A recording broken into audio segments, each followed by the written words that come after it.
Be back at New York Medical College. I want to thank Dr. Kadish and all his colleagues for your hospitality. It is a beautiful day.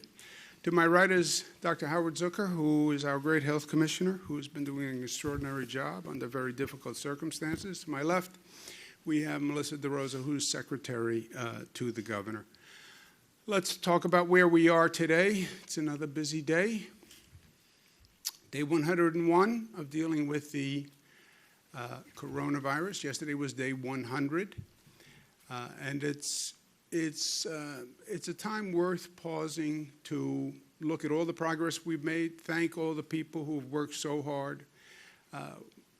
Day 101, that's 101 days from our first case, and it's been a long 101 days.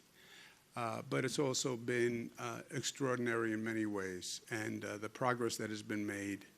If you had told me 100 days ago that we would be reopening, I would say that would be the best scenario.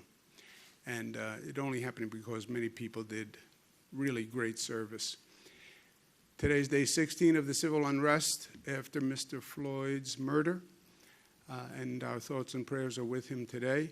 We're dealing with two separate situations, the COVID virus and the civil unrest after Mr. Floyd's murder.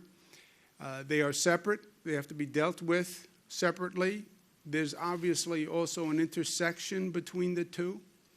The protests also cause a complication on dealing with the COVID virus. So it's a complex situation, but we're dealing with it. On the civic unrest, on Mr. Floyd's death, we go back to Representative John Lewis, who I had the pleasure of working with when I was in Washington. It was a legendary and historic civil rights leader. Talk is fine, discussion is fine, but we must respond, we must act. And that's true. And that's what this moment is all about. It's time for New York to be the place that leads. That's New York State at its best. That's New York State's legacy, right? This is the progressive capital of the nation. You look back in history when there was a time of unrest, when there were issues, when there were problems, what government actually stepped up and acted and provided an example of action? That was New York State, time and time again. And New York State is going to do it in this situation. We're going to pass the most aggressive reforms in the country. The transparency of disciplinary records, banning chokeholds, giving the Attorney General authority as a special prosecutor, punishing false race-based 9/11 calls. These are issues that we have been talking about for a long time, and the time has come for dramatic action, and we're taking it right now. I want to applaud the legislative leaders. Senator Andrea Stewart-Cousins, right here from Westchester County, Speaker Carl Heastie. These are tough issues, and we've been working through them in a cooperative and expeditious manner, and bills are being passed as we speak. As soon as the bills are passed, I will sign them into law, hopefully this week. So we're making progress. We're making progress quickly. And I want to thank them for the leadership and all my colleagues in the legislature. It is a great step forward because people see progress, people see action. And that's what they've come to expect from the state of New York, and that's what they get. Results, right? Government is not a passive occupation. Government is supposed to do things. It's supposed to make changes. Often government moves too slowly, but not in New York, and we're proud of that. My opinion, not facts, separate facts from opinion. Two different things. You can have your own opinion. You can't have your own facts, as I have many cause to remind people lately. My opinion, what we should think about going forward, that this is not just a moment for political protest. It's not just a moment to express outrage. It's a moment to do something about it and to make real reform and real change. That's the goal of the moment. I understand the emotion. I want people to know how upset I am. Good. Second step, what do we do about it? And let's get it done here in the state of New York. when we talk about a justice agenda. We want to fight the systemic racism, inequality, and injustice in our society. That's what the protesters are saying. And I stand with the protesters in saying that, because it's very true. But then in this moment of change, let's make it real change, and let's get to the root of the issue. You want to talk about injustice and inequality in America? Well, then it has to start with our education system. We do not educate all children the same. Opportunity for all. No. Opportunity for some, opportunity for people who grow up in a rich school district and a rich family with high property taxes, and they go to great schools, but not for the children who grow up in poorer communities, who go to inferior schools. That is the reality today. That is the truth. I'm saying that as governor of New York, not as a protester on the street corner. It is the fact, even in this state. We spend $36,000 per year per student. In a wealthy school district, $13,000 per year. In a poorer school district. How do you rationalize that? You can't. And say this is a system that provides equal opportunity for all. How do you still have children living in poverty? With all this wealth, with all this abundance, how do you tolerate a situation where some children, through no fault of their own, you can't blame them, they were born into one circumstance and they're living in poverty? You can't justify it. The number of homeless, the lack of affordable housing, you have a federal government that just went out of the housing business. I was the former housing secretary, worked in housing all my life. Housing was a federal responsibility, not state, not local. 1949 Housing Act, for this nation, safe, clean, decent housing for all Americans. 1949, it's 2020, what are we doing? There's no Section 8, no Section 8 project-based, no more public housing. And then we wonder why there's an affordable housing shortage. And yes, criminal justice reform. Why do we lock up more people than any industrialized nation on the globe? That's a sign of success. Great America. They lock up more people than anyone else. Why do we have the racial disparity in our criminal justice system? How do you rationalize it? Unless it goes back to the other systemic injustices and inequality. If a person grows up in poverty, if a person doesn't have education, if a person doesn't have access to opportunity, then you see the result in the criminal justice system.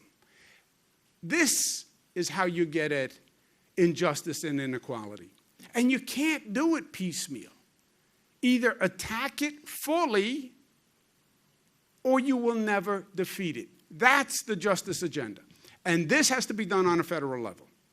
And it should be done on a federal level, because it's not a New York issue or a California issue or a Florida issue. It is an American issue. And you're in the middle of an election season. Stand up and say, here's my election reform agenda. You want my support, you want my vote, here's my agenda.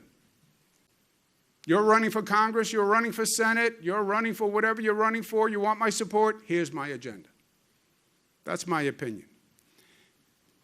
On the immediate issue of policing, this is my opinion to the local elected officials and the police departments that are grappling with it. Don't dismiss this as an issue of the moment. Well, this is just about Mr. Floyd's murder. No, it's not. This has been brewing for decades and decades and decades. It's not just about Mr. Floyd's murder. That was the tipping point. That was the point, that was the straw that broke the camel's back. That's when it exploded. But don't say this is when it started. It started with Rodney King. It started with the murder of Martin Luther King. This has been brewing for decades, if not centuries, in this nation. It is the anger and the repulsion at the systemic injustice and discrimination and racism that exists in this country. That is the truth. Painful truth, but that is the truth. Then we have to separate the political hype and partisan rhetoric from the truth and the facts. And this is a difficult time in this country because all the rhetoric, all the hype is so extreme and so partisan and so reckless. That's why I've always said facts and opinion, facts and opinion. I can give you my opinion. It's different than the facts. What happens out there today is they put the two together. People create their own facts to advance their opinion. You want to advance your opinion, advance your opinion. Don't create facts and say to the American people, these are facts to advance your opinion, because then we can't even have an intelligent conversation. And it starts at the highest levels. President Trump did a tweet today that surprises me.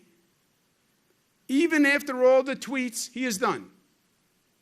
You read his tweets, you get to a point where you say, well, nothing could surprise me. I've seen it all. And then you get surprised again. You get shocked again. You get disgusted again. President of the United States, supposed to be a responsible position and a responsible person. He tweeted today that the protester in Buffalo, who was hurt by the Buffalo police, it was on a video that went viral, Mr. Gugino, 75-year-old gentleman who was out protesting and is knocked to the ground by police. He's in the hospital in Buffalo. He was in intensive care. He's no longer in intensive care, but he's still hospitalized. I spoke to him the day he was brought into the hospital. The president tweets that this man may have been a member of Antifa and that he fell harder than he was pushed.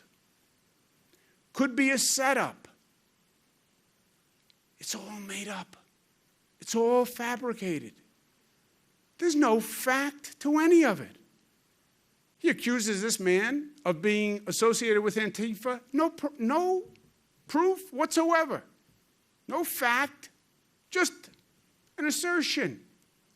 He fell harder than he was pushed.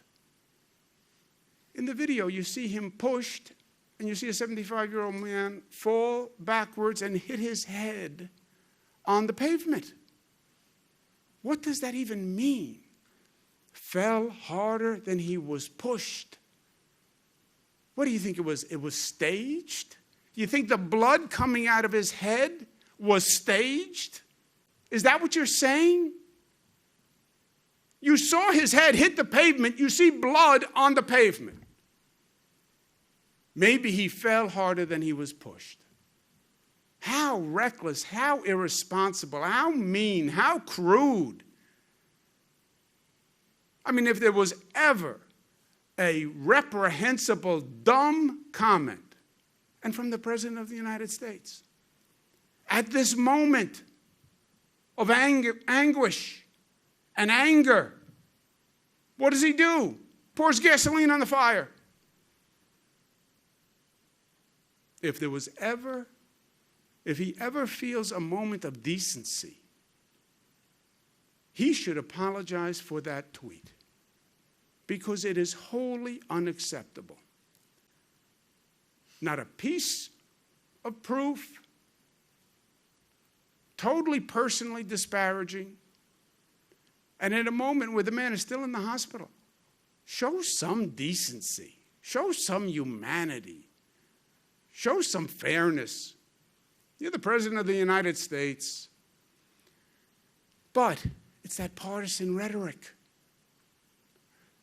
We have to separate the rhetoric from the reality, and we have to deal with the facts. And to the elected officials who are dealing with this all across the country, all across the state, because we have hundreds of police departments, there is no quick fix to this. There is no press release that you can issue today that will make the issue go away tomorrow. That's not what this is about. There is no political position that a politician can find that can satiate this conversation. The conversation is too real. It's not about political pandering or political posturing. It's about an honest, truthful addressing of the issue. It's time for a real, smart policy discussion and a new model of policing. This issue of policing has been brewing for decades. The militarization of the police. This is not a new issue. It goes back decades. The increase in the number of people who we incarcerate. This has been growing for decades. The racial disparity has been growing for decades. This is just an explosion of emotion about decades of unfairness and injustice and frustrated at the lack of progress. There is no press release that is going to deal with this. Be honest. Be responsible. Say, I know the current policing system doesn't work. And we're going to reinvent and reimagine policing for a new generation and a new society, because that's where we are. And that's the only answer to this. Because, say what you will, police and policing does not work without the trust of the community. Period. Period. You can't even get to right or wrong. It doesn't work unless the community trusts the police. You can't have a police department that is demonized by the community. It's a relationship of trust. The police are public servants for that community. If that community doesn't trust and doesn't respect the police cannot do their job. The police can't do their job despite the community. And the community is not subject to the police. You can't have a police force paid for by the community despite the community. I'm going to give you tax dollars. You're going to hire police who I believe are my enemy and don't protect me and don't support me. That's not going to happen. Police are going to be able to do their job. If the community doesn't trust them, that's not going to happen. So you have to make it work for both sides. Otherwise, it works for neither. And that's where you are. So we have to be honest in our analysis. We have to be smart in our analysis. It's not about the politics of the moment. It's not about positioning and posturing, and it's not about all this political rhetoric and heat and drama and emotion. They're trying to win an election, and they'll say whatever they have to say to win an election. That's why people are disgusted with the political process. They will say whatever they have to say, and that's what you're seeing. There is a real discussion to have that has been a long time coming and is long overdue. How do we redesign and reimagine and reinvent a police force for who we are and where we are? That's the honest answer and the truthful answer about this. We have this hyper-partisan, hyperbolic moment. Nobody wants to say the truth. Why? Because if you say the truth, they'll yell at you. I know. I'm too old.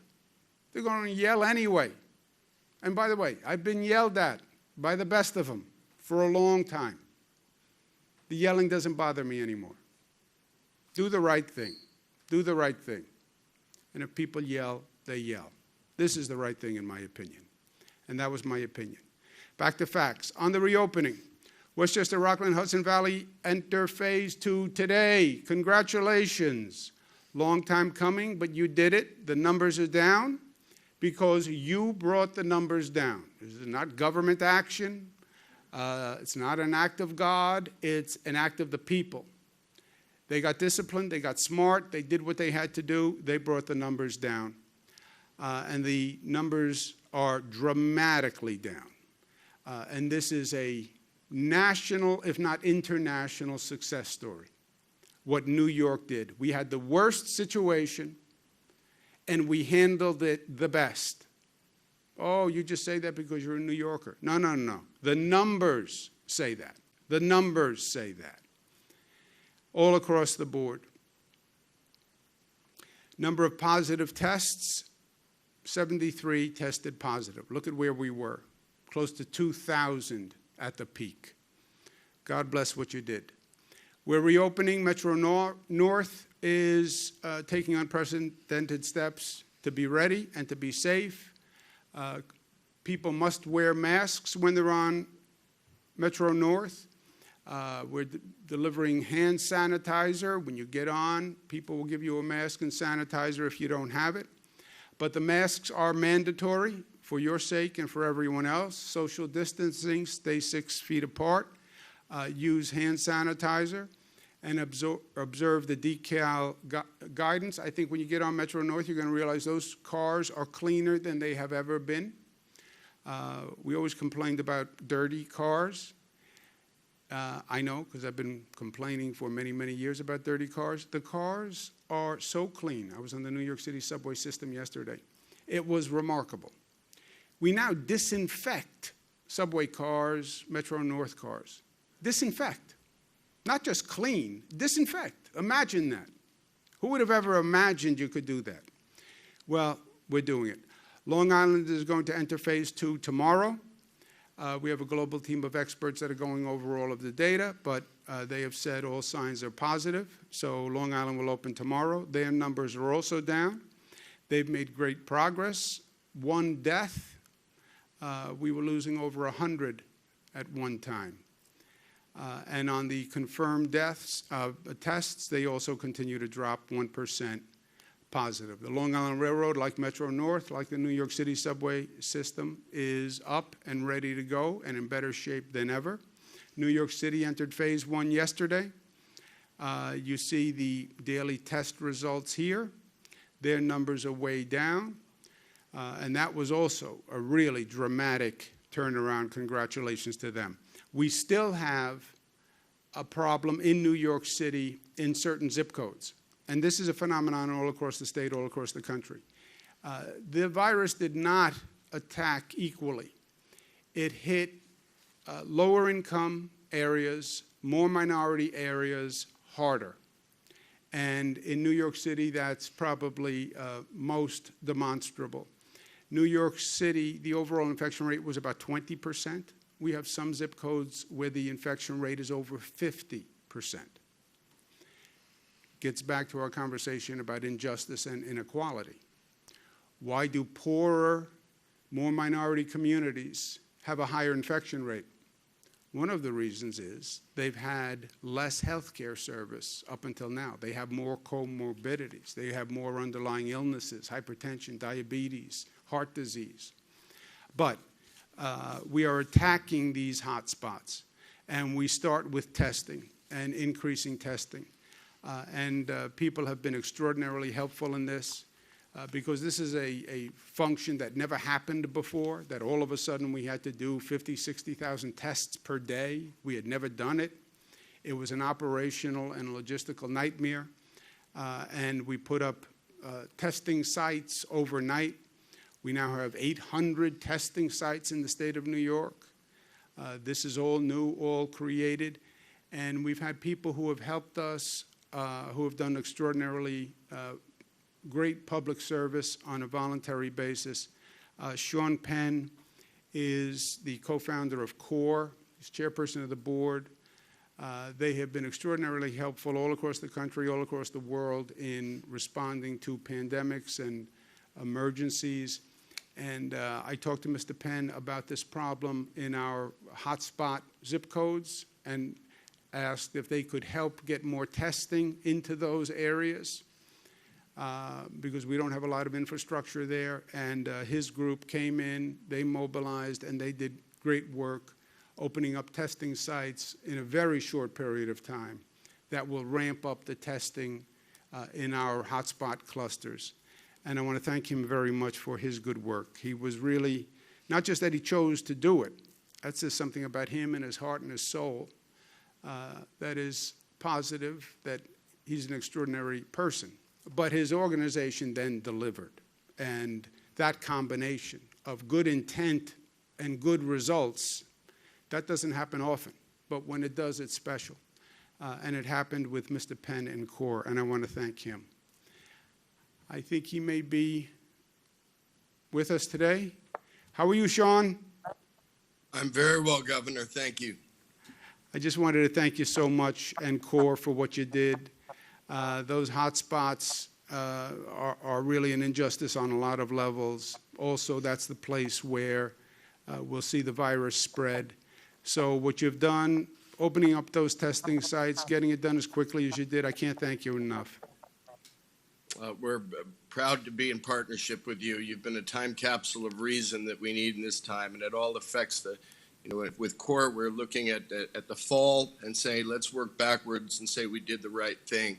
And in trying to work with governance, your leadership has been so significant and such a guidance, and we are excited to be taking your direction to get into those zip codes of the most marginalized communities that have multi-generational housing and so on, that are difficult to communicate with, to animate there can be a lower digital fluency, et cetera, and all of those things. And we're very excited about the partnership. So thank you.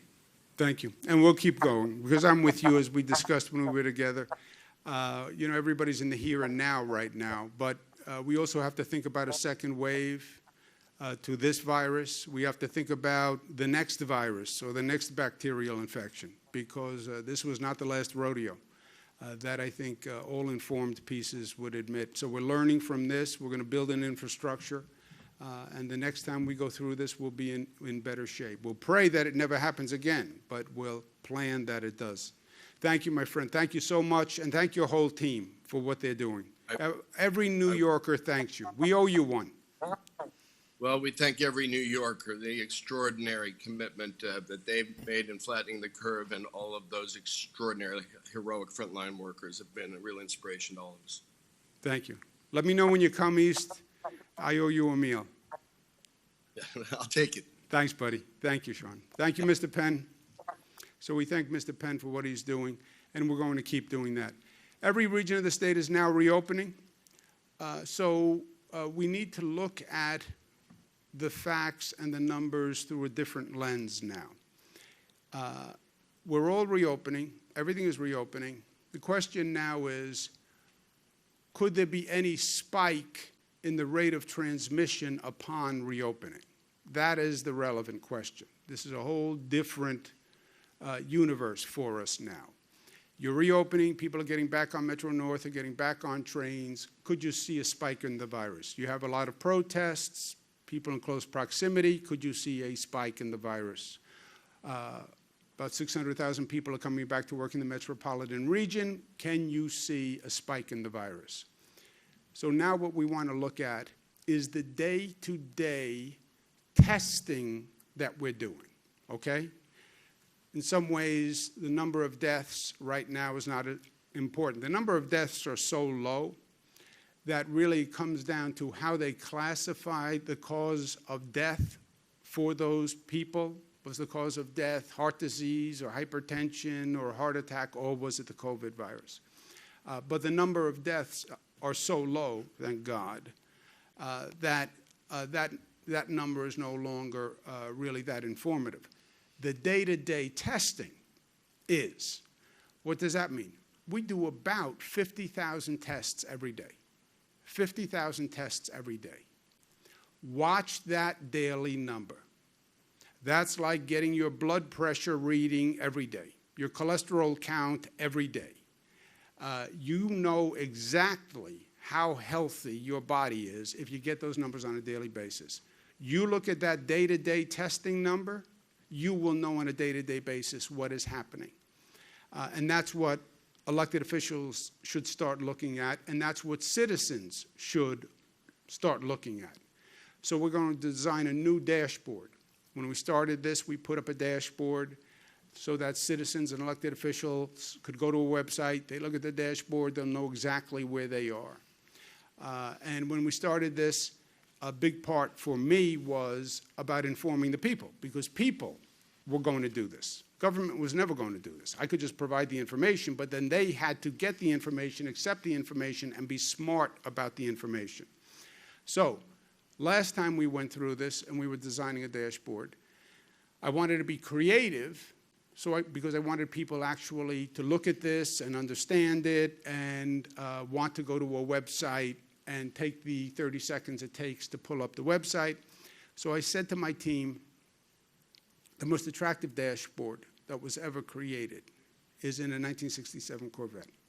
That happens to be my opinion. But I said, now that's a really attractive dashboard. You know, you like to look at that dashboard. If we can put up a dashboard and design a dashboard that looks like that, believe me, people will go to the dashboard and check it, right? You can go to any website, but if this is the website, you say, let me go. And then I said, with miles per hour, you could put day-to-day infection rate, where the RPM is, you could put the hospitalization rate, and just look at it as gauges. And I explained this to them, and they all looked at me, and they all nodded. And this is the dashboard they gave me. So, you know, I said, all right, you didn't really fully capture what I was trying to say, but I said it nicely. So now we need a new dashboard. So I went back to the same team after this miscommunication last time, and I said, look, I want you to think about a 1968 GTO dashboard, which second to a 1967 Corvette is the second nicest dashboard. I said, now that's a dashboard you like to look at. It's that fake wood grain, tack, spin, and put the numbers in those gauges. Yeah. This is the dashboard they gave me. Okay. So it's not the most artistic or creative, but this is the new dashboard. And this is what people should look at every day. Hospital administrators, elected officials, citizens. The percentage of positive tests per day by region, and then you can look at it by county. This is the number to focus on. How many tests did we do yesterday in the region, and what percent is positive of those tests? So Capital Region, we did 1,889 tests. Just yesterday, 18 people were positive. 1% is roughly what the 18 is. This will tell you on a day-to-day basis if you start to see tremors of a spike.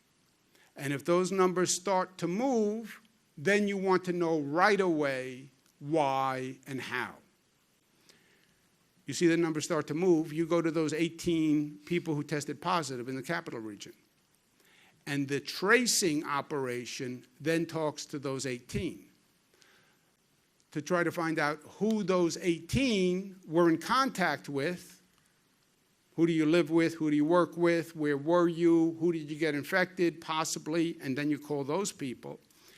But tracing can also lead you to a situation that caused the infection. Maybe 5 of those 18 all work in the same place. Oh, now let's go look at that employment center. So this is the new dashboard. This is the new focus. We're all concerned about the same thing. Is there an increase in spikes? And this is going to do it. You can look at it by region and by county. And these are the numbers by county. Westchester County, 2,500 tests yesterday, just yesterday, snapshot, 35, 1.4%. Now, the numbers are relatively small, so day to day you'll see some up and some down. That shouldn't set off any alarm bells, but if you see it's ticking up and it's ticking up for a number of days, then it's something that people have to pay attention to. So we're in a new phase. We're feeling good. We've done great, but we have to stay smart because reopening resets the whole game. When you reopen and people start coming out, in some ways, you go right back to day one. And we know as a fact that reopening has very often caused problems. We know as a fact that reopening other states, we're seeing significant problems. Florida has the highest number of cases yesterday. Wall Street Journal, 12 states that reopened are now seeing spikes. This is a very real possibility. Countries around the globe that reopened are seeing spikes. Just because you reopen does not mean you will have a spike, but if you are not smart, you can have a spike. We need to be as smart and diligent as we were up until today going forward. And my hesitancy is, well, now people think it's okay. Oh, we're reopening. Well, then we're fine. No, we're not fine. We've made great progress, but we have to stay smart. We have to stay disciplined. Last point today, we pray for the family of George Floyd, not just to lose a loved one, but to lose a loved one the way they did. And that video they'll have to watch for the rest of their lives. So we wish them peace as they have their memorial service today. And we will handle these situations, and we will handle these crises, and we will be the better for it because we are New York tough, smart, united, disciplined, and loving. Thank you for having us. Thank you, Dr. Cage. Questions? Governor, as you know, the City Council is now taking up a number of police reform bills. I'm curious if you think, some of them, for example, the chokehold bill is not as comprehensive as the state one. Does the state kind of supersede the council in this case? And what do you make of the inertia of the council? I mean, here we are basically 6 years after Eric Garner's death, and they're just now moving to do a bill regarding a chokehold. Your thoughts on that? Truth, there's been inertia nationwide. Inertia nationwide. I was in Los Angeles for the Rodney King situation. I was in the federal government. President Clinton sent me to Los Angeles. And Secretary Ron Brown, who passed away since then, God bless his soul, for Rodney King. What has happened since Rodney King? What has happened since Martin Luther King, Dr. King's death? But yes, there's been inertia nationwide. Now, in this moment, Zach, I'm less interested in these knee-jerk political responses of the moment. And you see it all across the country. All of a sudden, politicians are saying, well, I'll do this, I'll move this bottle of water from here to here. That's not the answer either. This has got to be a fundamental rethinking. This is 30, 40 years of police tactics and criminal justice policy that hasn't worked. You go back 30, 40 years, you see that number of institutionalized people going right up. Militarization of the police going right up. Number of police going right up. You know, you can go back to legislation that was passed in the 90s. You can go back to the post 9/11, where police became not just police, but anti-terrorist, an anti-terrorist force, more military equipment, et cetera. This has got to be unpacked, and this has got to be thought through. The state agenda, I feel good about because we've been talking about that for years. You know, I put the Attorney General as a special prosecutor 5 years ago. So our reforms are smart. Our reforms will be in place statewide. You're right. They're over any local city's actions. But this has got to be thoughtful and smart and deep. Don't lose the moment and the opportunity of the moment with cursory public relations reforms. I'm not interested in that, right? You seize the moment, carpe diem, seize the moment, carpe momentum, to make real reform. And that's what I've always done. You, unfortunately, had a closer view than most. After the Sandy Hook massacre, where the nation stood up and said, enough is enough, we passed real gun safety reform. Not a press release. It was real, smart, thoughtful policy. That's what has to be done now. You have to reimagine the police department on a fundamental level. And, you know, how did we get here? The system just evolved. Hey, but it doesn't work. And it doesn't work. It's not even a question of who's right, who's wrong. They're both right. Because if it doesn't work for either, it doesn't work. If it doesn't work for both, it doesn't work for either. It's like a relationship, right? It's like any interpersonal relationship. If there's no trust between the two, it doesn't work. There is no police department that's going to work without the trust of the community. And the community is not going to pay for a police department it doesn't trust. So it has to be resolved on a fundamental, smart, intelligent, non-political basis. But just to follow up on that quickly, I mean, the answer isn't necessarily defund the police. I mean, it just seems like sometimes we go from one extreme to the other. You know, we fight one extreme with the other extreme, and that's not really the balance you're talking about either. Well, that's heat of the moment, right? That's heat of the moment. What the protesters are saying is this fundamentally doesn't work, right? This fundamentally doesn't work. The whole relationship doesn't work. It's not just about Mr. Floyd or Mr. Garner. The whole relationship doesn't work. We don't trust. There's no trust. And if there's no trust, there's nothing. The president on the other side, dismissing Mr. Gugino as maybe an Antifa. It was set up. He didn't. The fall was harder than the push. I'm still trying to get my head around that. Disgusting. But, you know, that's heat of the moment. The truth of the moment is you need to rethink and reform this on a very fundamental level. Governor, I want to ask you about the dashboard, which I think is pretty spiffy, but it's beside the point. In terms of the testing, what defines a spike? And if you reach a spike, what then can you reasonably expect to close down again? You know, on these questions, I wish there was a simple answer. I ask the same questions to the best experts globally. I ask, what percentage increase defines a spike? It depends. And I hate that answer, it depends.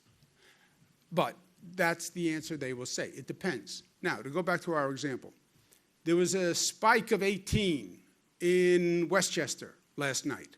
Is that a spike? It depends. It depends on what? It depends on the 18.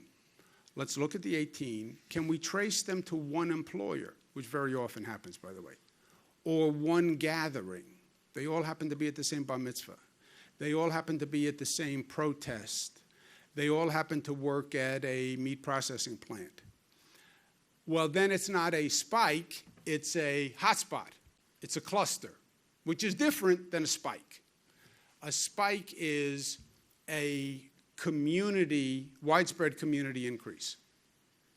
So the it depends means you have to look at the number and where it comes from. If you cannot find a specific cause for that increase and you see it continuing over time, that would be a spike.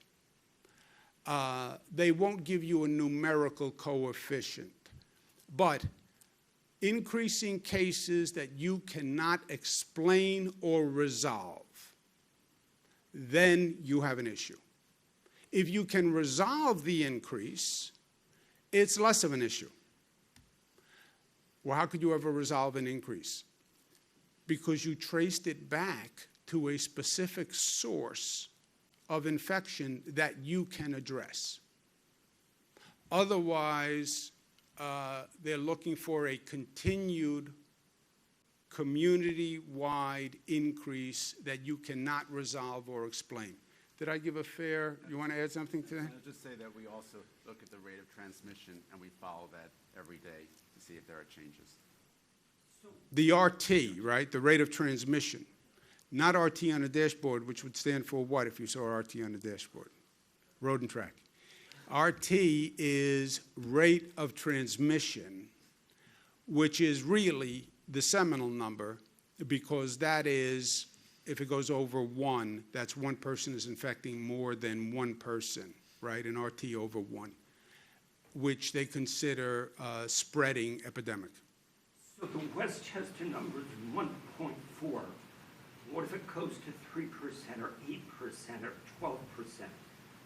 That's what they, well, on those extremes, that's a spike. On lesser extremes, they would look within the number to see if they could explain it. So at what point do you say, we've got a problem, and what do we do then? What you would hear, you'd hear it incrementally. We would say if the number goes up tomorrow, there's an increase, we have to figure out what it is. If it goes up the next day, then you'd see the eyebrows going up more. And if they could not identify the source of the increase and we couldn't stop it, and we went out and issued additional warnings, admonitions,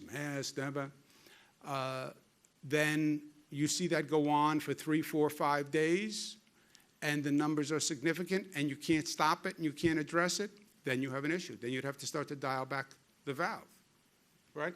That's correct. One thing is, remember, as those total numbers drop, as the governor was saying earlier, a couple of cases, that percentage is going to look higher, and so you got to remember that the overall number is very important as well.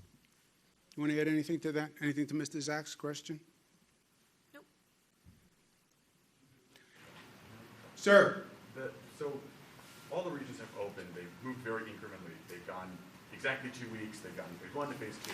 As you open things up, is your expectation that it could take longer for these regions, particularly here in Mid-Hudson, to get to phase 3, or do you think it could be 2 weeks? We're planning on 2 weeks. Why 2 weeks? Because 2 weeks you will know if you have a problem. 2 weeks is, I got infected yesterday, I didn't feel well for a few days.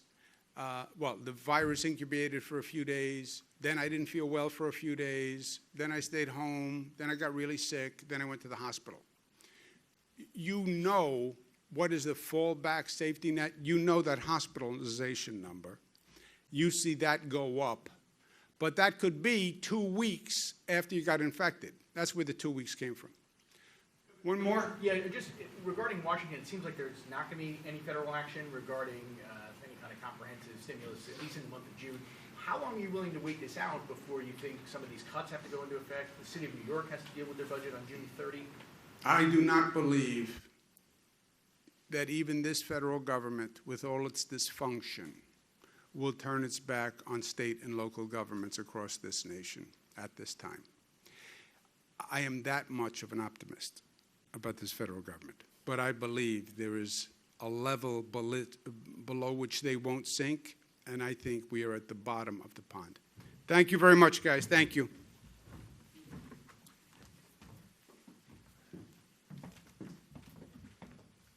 Thank you. God bless you. Thank you.